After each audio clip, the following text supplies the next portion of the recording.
সবাই বলো একসাথে জোরে বলো তারেক জিয়া খালেদা জিয়া কোশিশ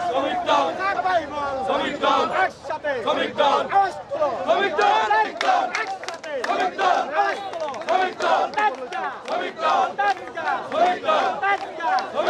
সবাই বলো